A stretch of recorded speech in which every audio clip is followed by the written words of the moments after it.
Wake up, buyer payer people. It's a beautiful day. Go grab yourself another cup of joe and say hello to Jim and Michelle Rhoads on the Buy Here Pay Here Morning Show. Take it away, you two.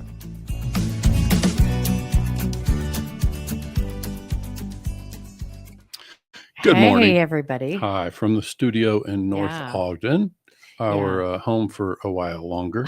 Some of you know that we're expecting to relocate. You got a whole thing of I do. on the wall It's behind like you. notes, but I don't think you can like actually read it. But we are pretty known in our intimate circles as someone that we have little like massive sticky notes everywhere because that's how we gather our thoughts and all of the things. And you get to kind of see some of that inside inside the war room this morning. There's no war. Yeah. So a couple of updates.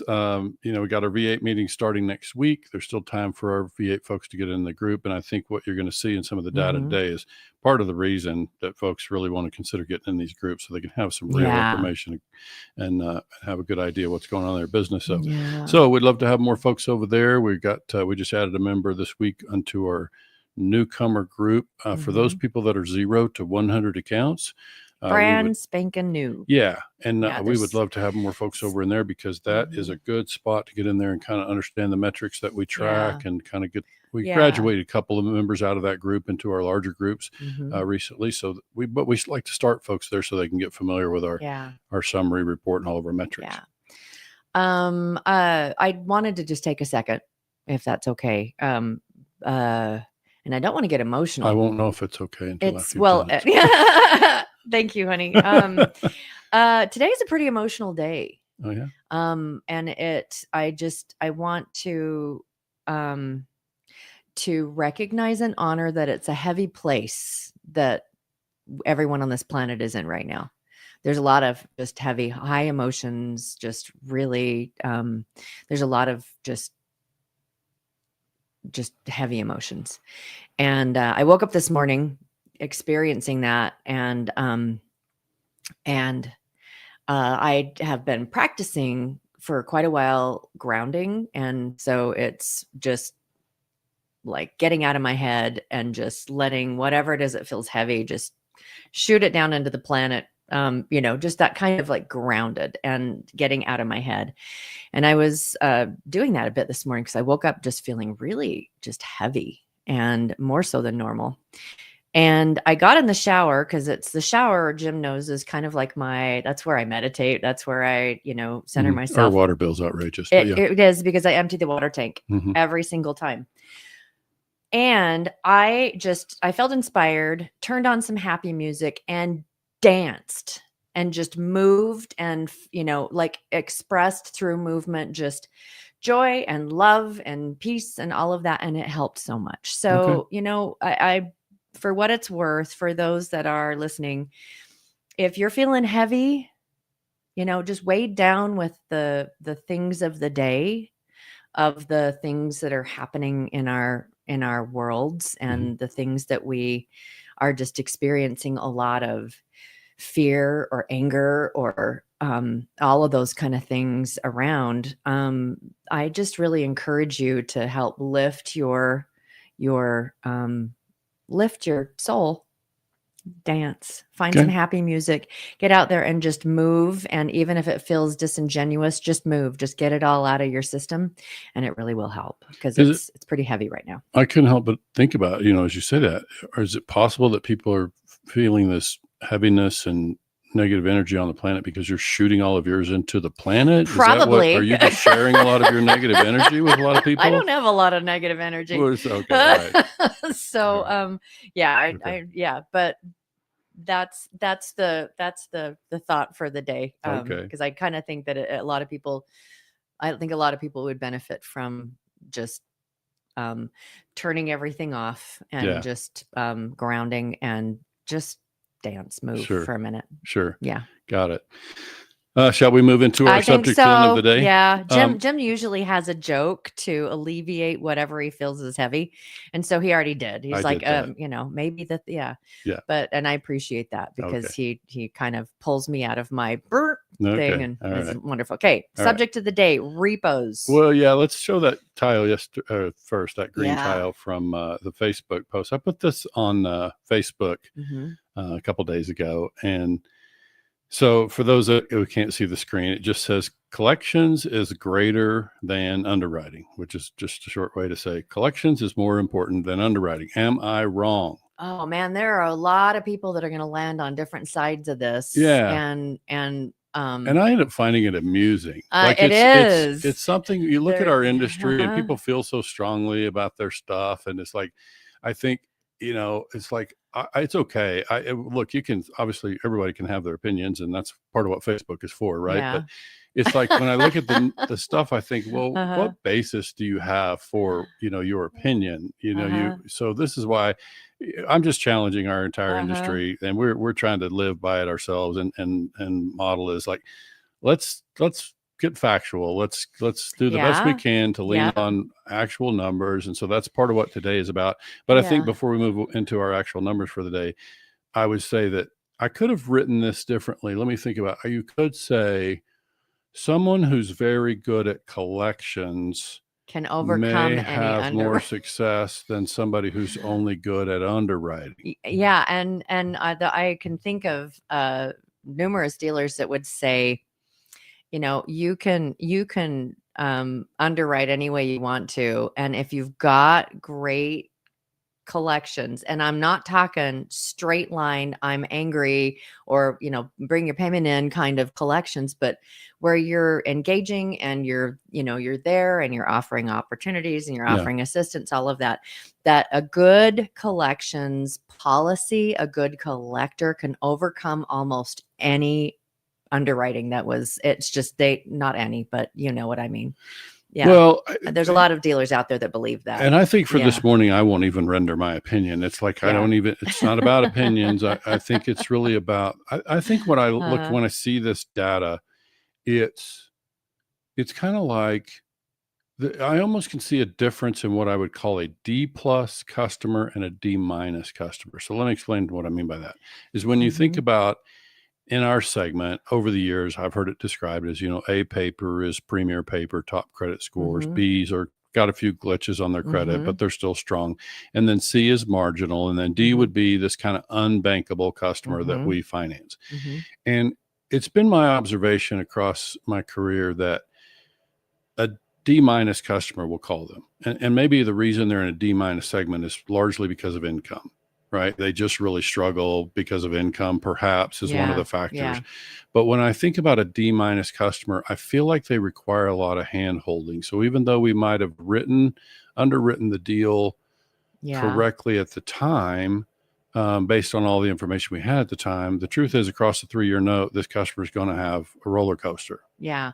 George Spat, love you, George. You're just such a solid listener to, and he said to me, this is like saying repos are more important than sales. Yeah. I think George is our only listener, honey. Sometimes. Thank you, George. Thank you, George. You stroke our ego. Time for the morning George show. Yeah. So no, we do appreciate you hanging in, George, and offering your contributions, because we do this because we know there are folks out there who can benefit from this information. And we're going to show you some really specific information this morning that I think you can give folks an idea of what's real and what's, like I said in some of our conversations the other day, it's like, I think dealers need to come to grips with the fact that some of what they're experiencing might be industry wide and it might just be them. Yeah. And I'm going to show you only 6 dealers today, and you'll see that they vary within they're not all experiencing the same thing. So I kind of want to just, I don't know if I completely understand the question or the statement that George made. Okay. And it's almost saying that collections is the same thing as repos. But I understand, I get the underwriting is like a sales function. Collections is a, I can kind of see that. And repos are what we're experiencing right now. And so are we experiencing a lot of repos because we have poor underwriting or because we have poor collections?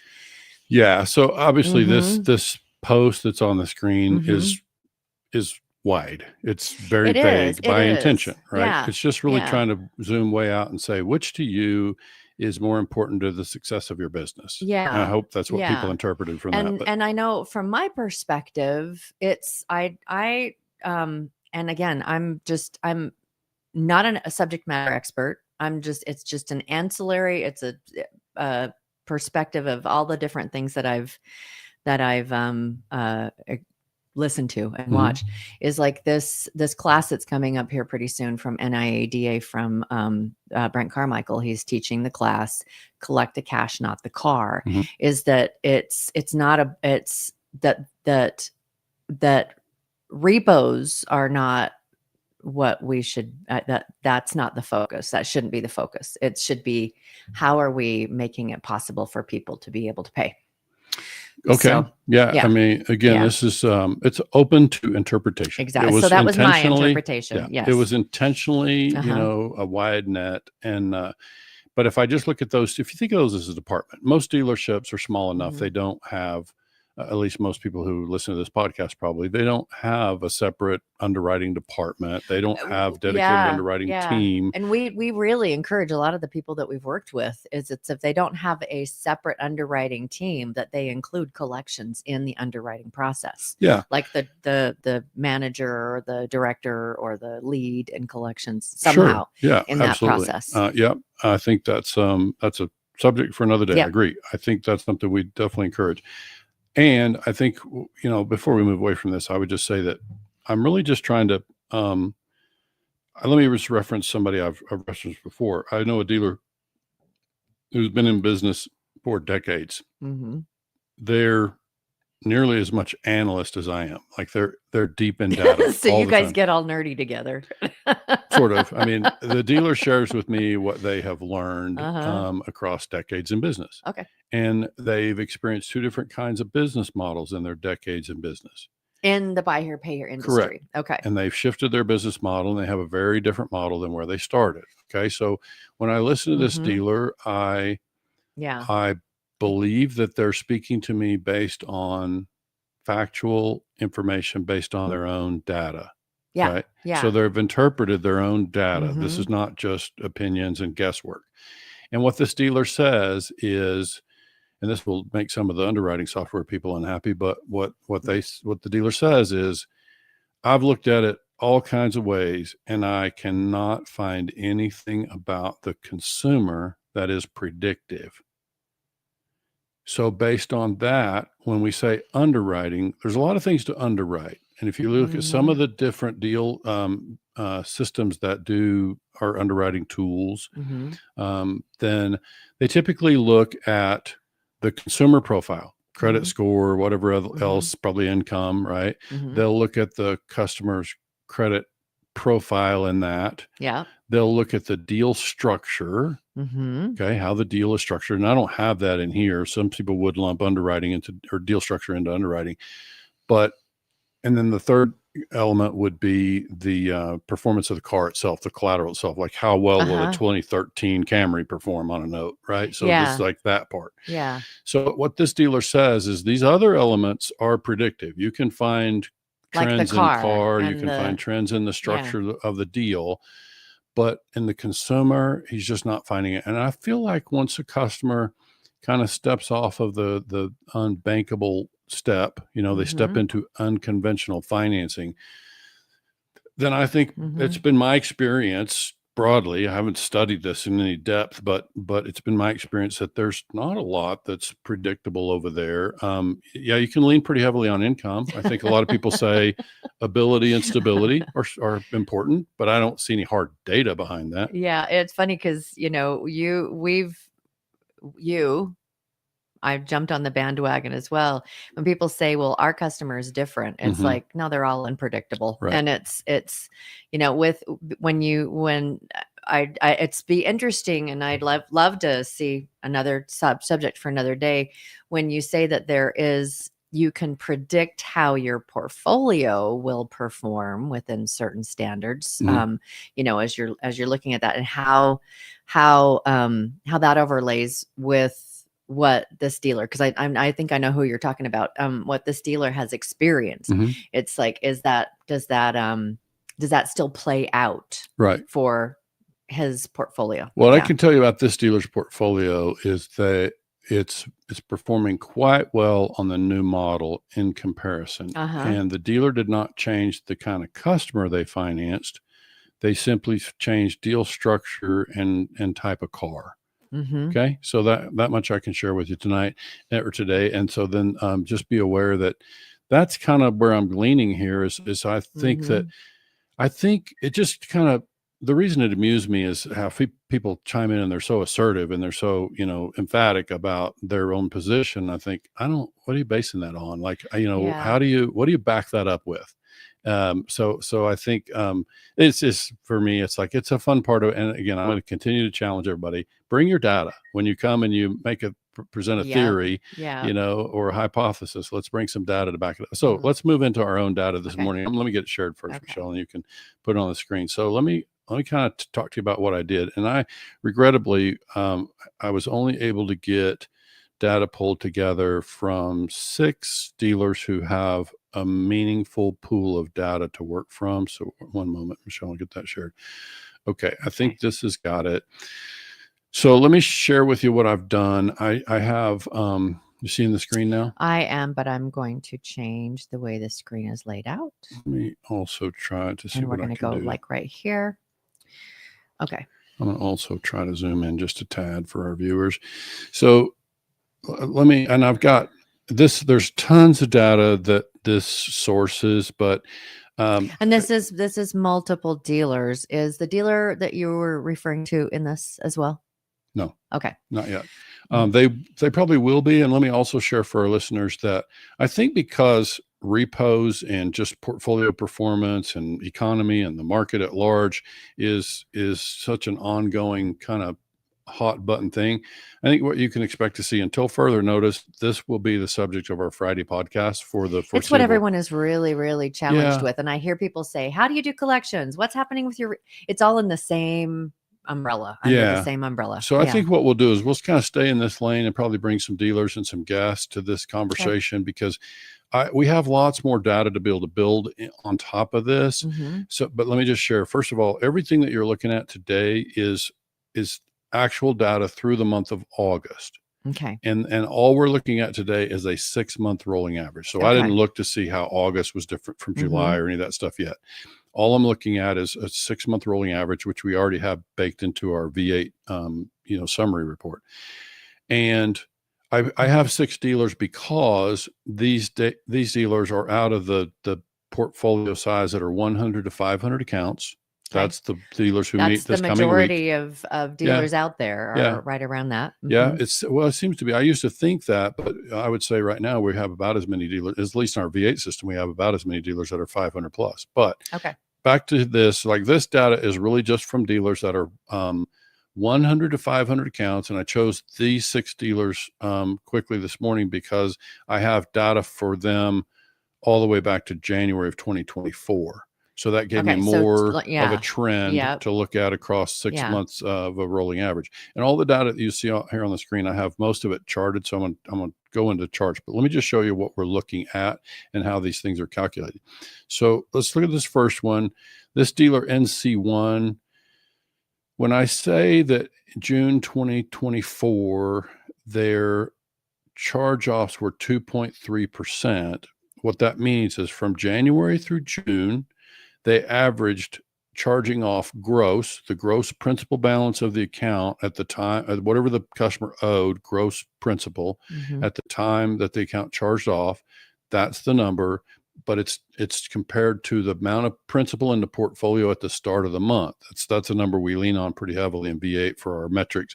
And so this is It's what you sometimes have heard me call in the past a conversion rate. In this case, it's this money is not ending up in our portfolio. We're not converting it to the bank, but what it says is we charged off, this dealer in that 6-month window charged off 2.3% of their principal balance of what was in the principal portfolio at the start of the period, start of the month.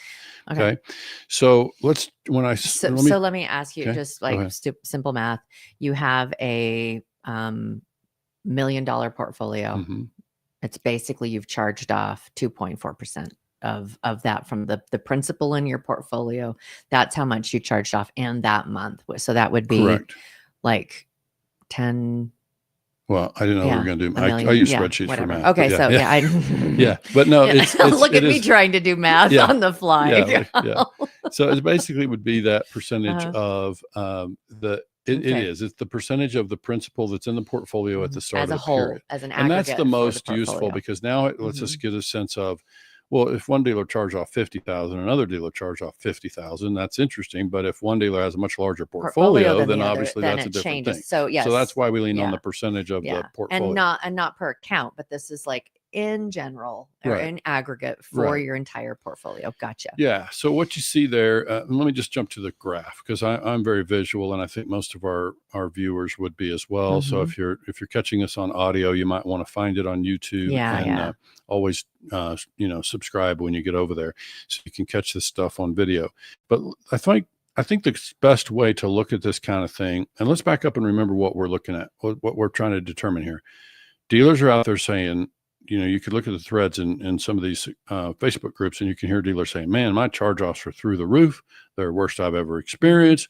This is awful. The sky is falling kind of thing, right?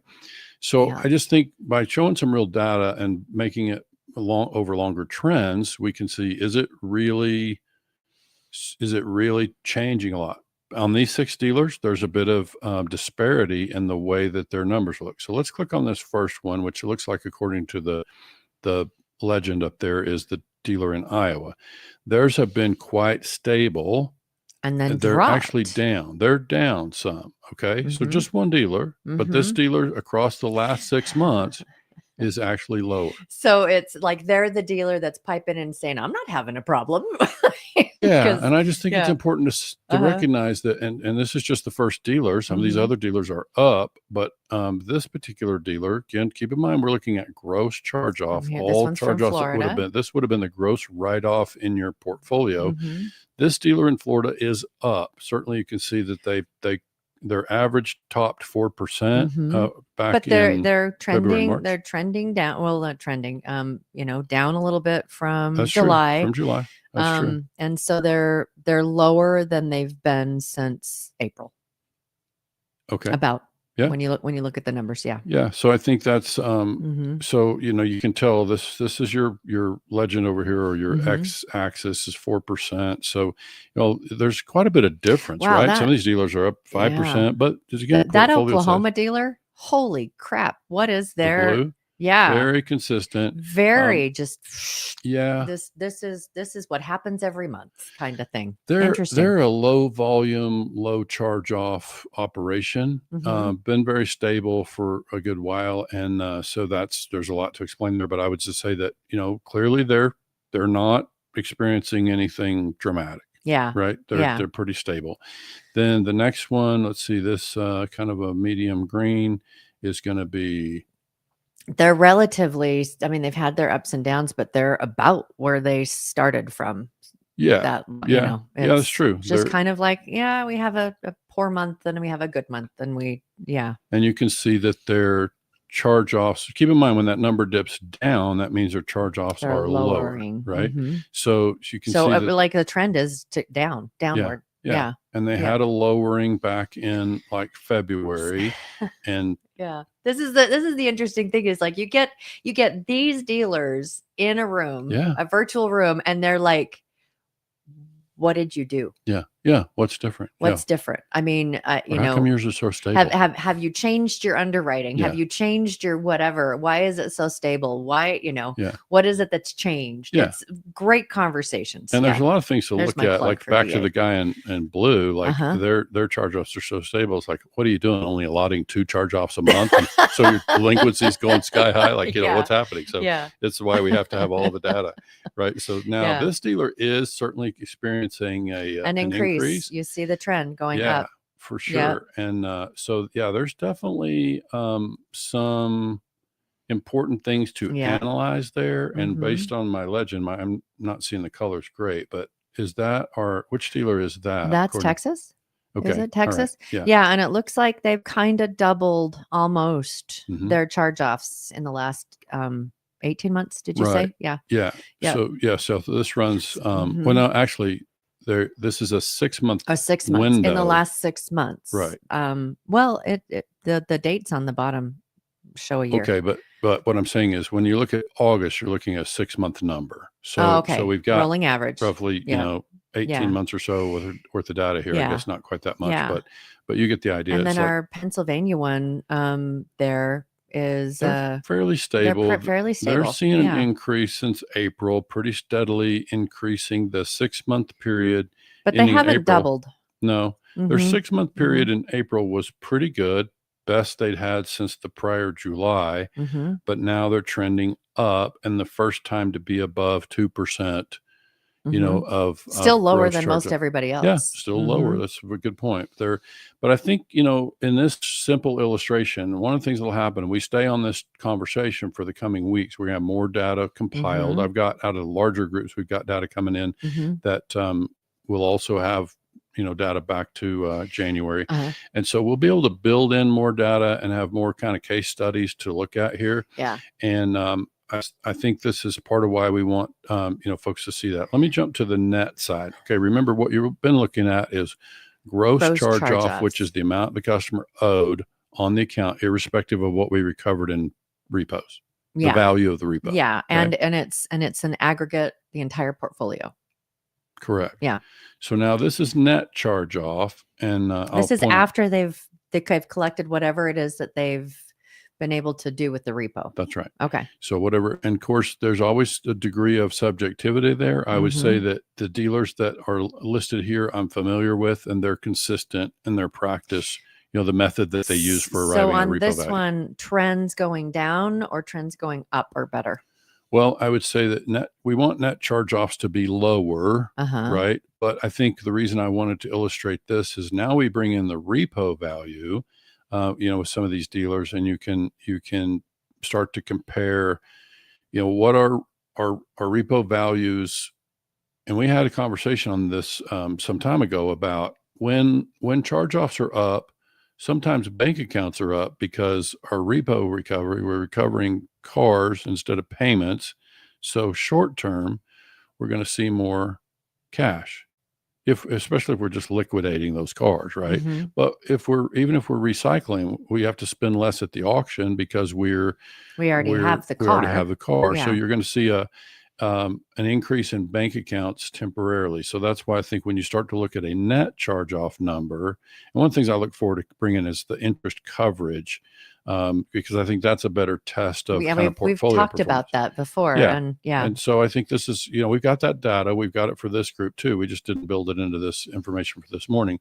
But let's look at these dealers line by line. This is the dark green. So I think, what is that? Our Texas dealer? That's North Carolina, isn't it? Is it?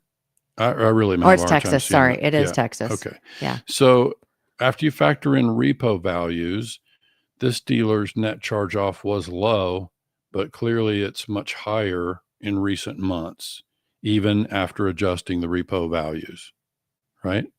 So let's look at the next one. I'll choose this one, and that looks to be North Carolina. The dark blue. That's the North Carolina dealer.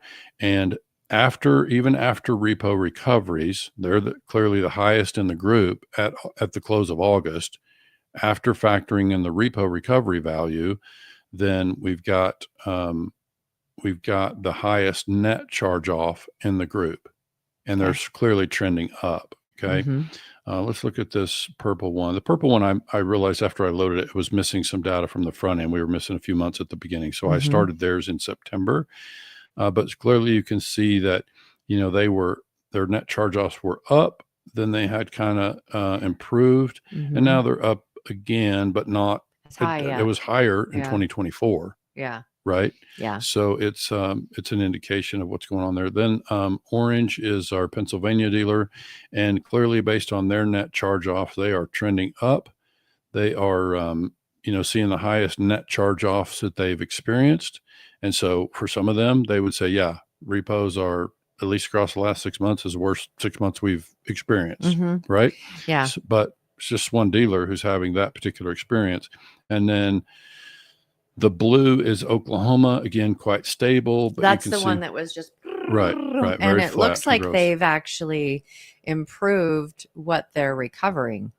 I would say that's true. Their net charge off is up a little bit. So that's going to be true. But it's lower than it was when all of this started tracking. True. Yeah. Yep. Very true. And we'd like to think that V8 would be a contributing factor there. And then Iowa. This dealer in Iowa is quite stable. Their net charge offs are, very stable to improving, right? They're low.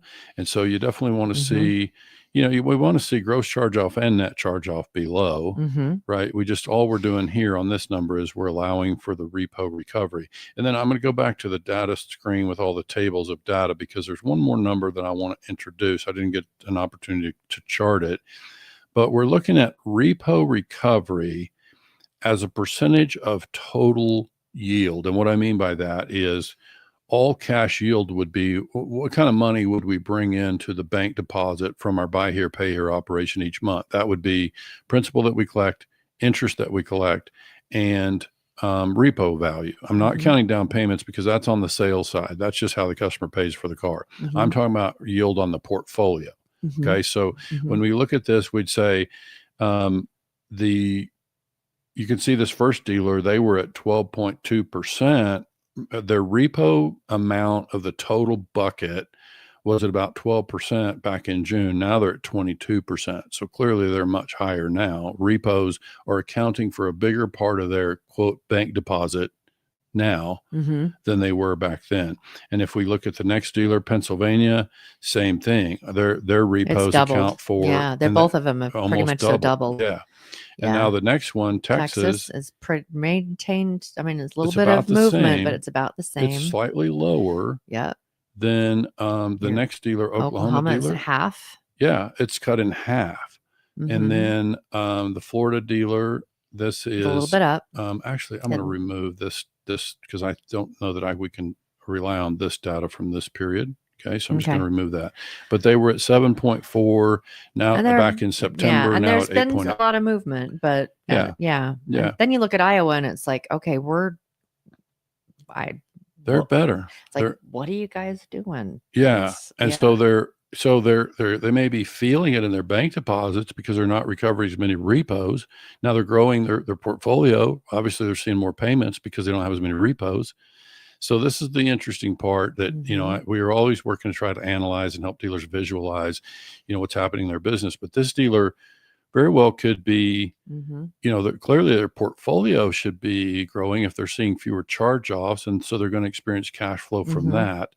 But they're not going to enjoy the short-term cash gain that some of these other dealers would experience as a result of the repos.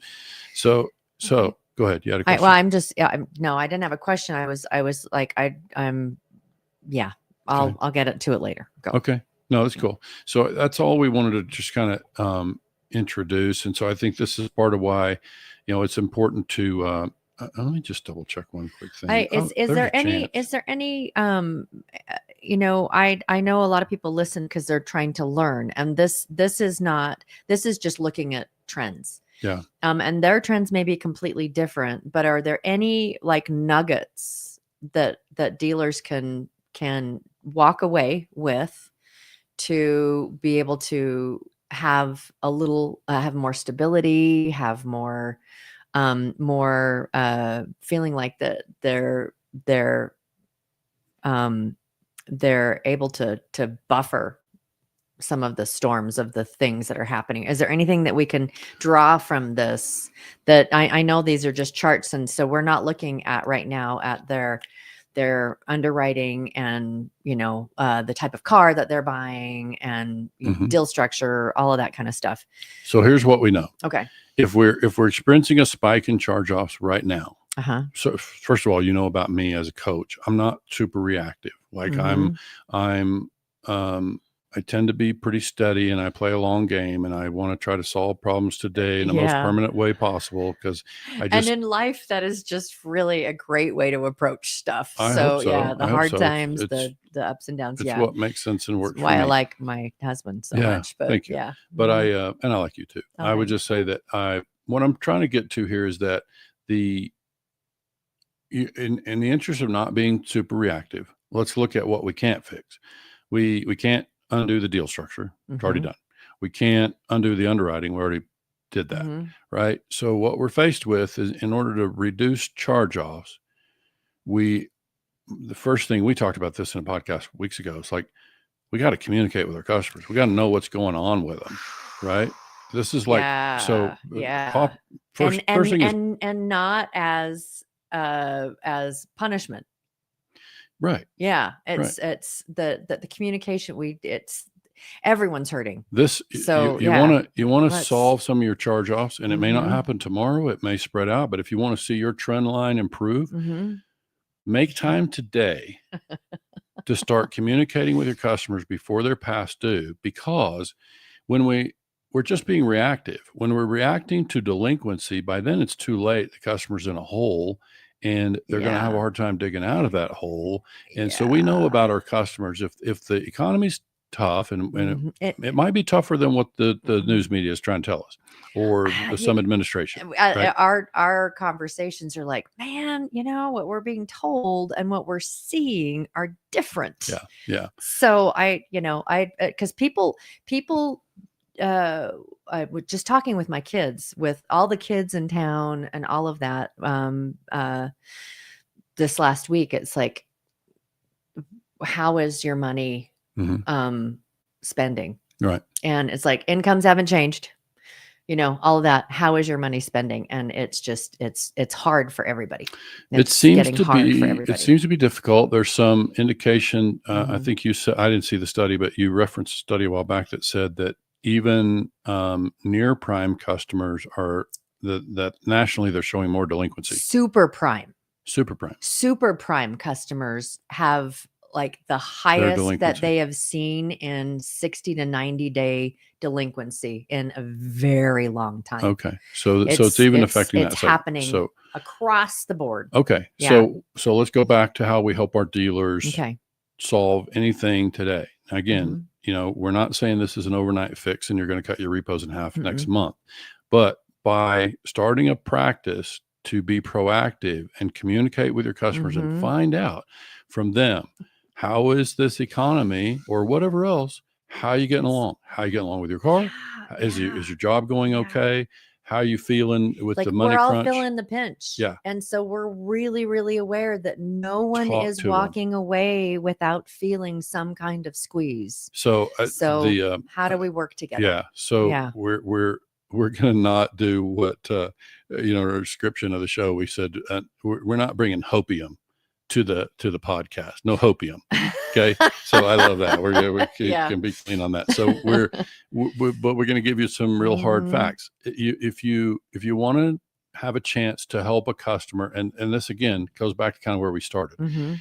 When I think about the difference between a D+ customer, I'll call them, and a D- customer, my view of our D- customer doesn't mean they're a worse individual. It doesn't mean they're any less than. It just means they probably have less income. They very well may have less education, and they very well may require more hand holding.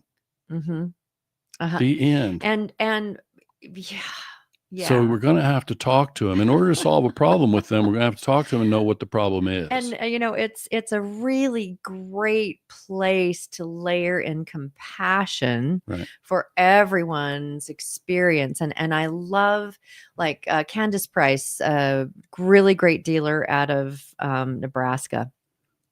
One of her she's like honorary White Hat Way dealer from a couple of years ago. And one of the things that it's like I see in their practice as a dealership is they're about solving bigger problems for the customer rather than, I mean, and because, you know, we can get so tied up in our own little bubble, and all we're trying to solve is the problem of I need our payments, but they're out there trying to solve the problem that is why our customers feeling the pinch. How can we help them feel less of a pinch, not just with the car, but and so, you know, just a thought for all of those of you out there, if there are organizations in your community that help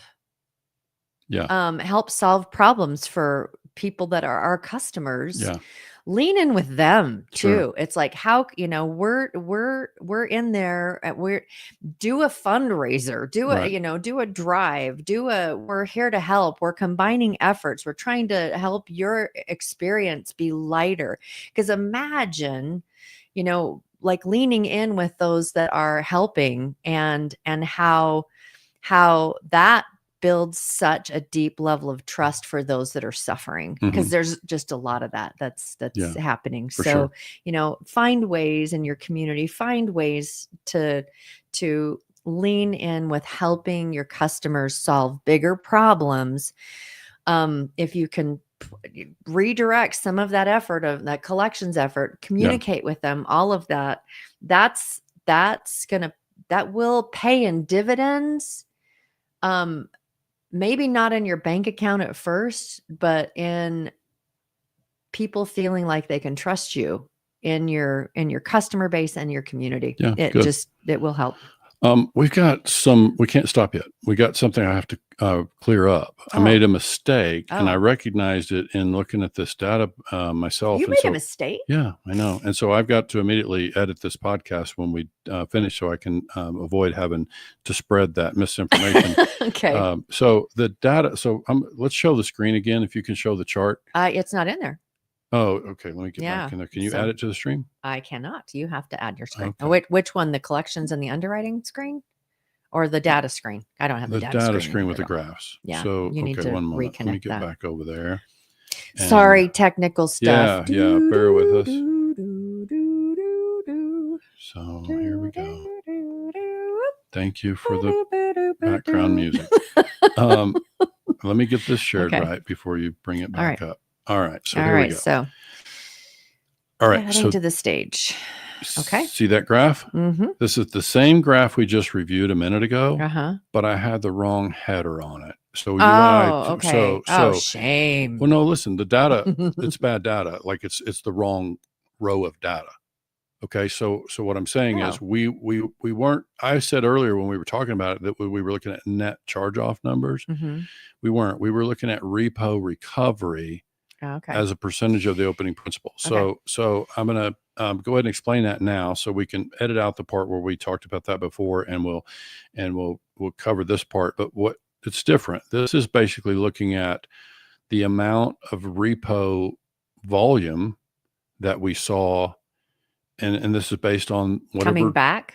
Right. This is based on the actual dealers. Of course, this depends on the dealer's method of valuing repos. And man, I wish we could get more consistency. Okay. So then a higher number is better. Yeah. Well, it's basically, I would say it's just numbers, and you can decide. But what it's saying is, let's pick this dealer in green here.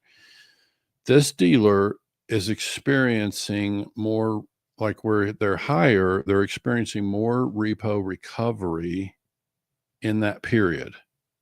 So you can say that repo values are higher, or they're recovering more dollars in repo during that period when they're higher. Do you think that has anything to do with the cost of cars leveling out some? Can't say, but again, this is part of the problem with most of the dealers that we have here are using a consistent method. Like if you're using average MMR or average Black Book or whatever you're using, we need dealers to recognize the importance of being consistent here. It's important that dealers settle into a practice.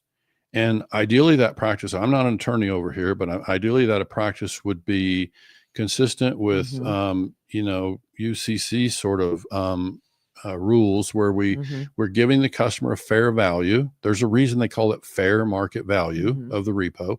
Go create a system and be consistent in that practice. As a data person, it's like I can't offer a dealer something meaningful in the way of data that's comparative to other dealers if they're not consistent in the way that they operate. But if this dealer that we're looking at here in green is consistently using average black book, then what this tells us is that during this period of, looks like in June, they were experiencing more repo recovery. Now, is that good or bad? Well, if you have a charge off, you hope you're recovering some repos. That's all this line says, is that we recovered repos as a percentage of our opening principal. Again, this is looking at our total portfolio, that it represented a higher percentage. So I needed to clear that up before we left the broadcast and make sure that people who stayed in with us can see that. And I apologize. We'll come back next week and bring both so that we can show the difference. So just those of you who've been listening audio, please go to our YouTube channel, Jim and Michelle Rhoads / Buy Here Pay Here Auto Finance Coaches. Right. But if you can find Jim and Michelle Rhoads, or you can find the Buy Here Pay Here Morning Show. Just don't put an E in Rhoads. There's no E in Rhoads. We have a weird spelling of Rhoads. That's and then also, guys, again, if you need any help, have questions, feel like you want to start joining the conversation in V8 groups, please reach out and let us know. There's room. We may not be able to get your data in with all of the aggregate for this month, but we can get you in to observe. I still have time to put dealers. Depends on their portfolio size and when their meeting's coming. We still got time to put people in. So I would say anytime you can get in there. We have got some new practices on how we let people in. And so 903-816-0216, 903-816-0216. Message me there. Message Jim there. And it's Friday. What was that sigh about? That sigh, I told Michelle that sigh was a 6.7. He Richter scales them all the time. It's like, because I'm sitting here going, oh, great. We're those of you guys know that my mom passed away. Her funeral was last week, and this weekend, we're dealing with the estate and getting all of that. And so that was like a. As we wind down the podcast, Michelle's like, oh, back. That's what I heard. We really appreciate you being a part of our family. Yeah. And those of you who are catching this late, listen to the beginning. And if you need to, do a little dance. Yep. And release some of the tension of the day, because it's it's really good medicine all the time. Yeah. And hop into BH Success and tell us. Buy Your Success. Yeah, BHPH Success and tell us which is more important, underwriting or collection. You tell me. Yeah, that's a good conversation. All right, everybody, thanks again, and we will see you guys on Wednesday with another White Hat Wednesday topic. Have a great day, everybody.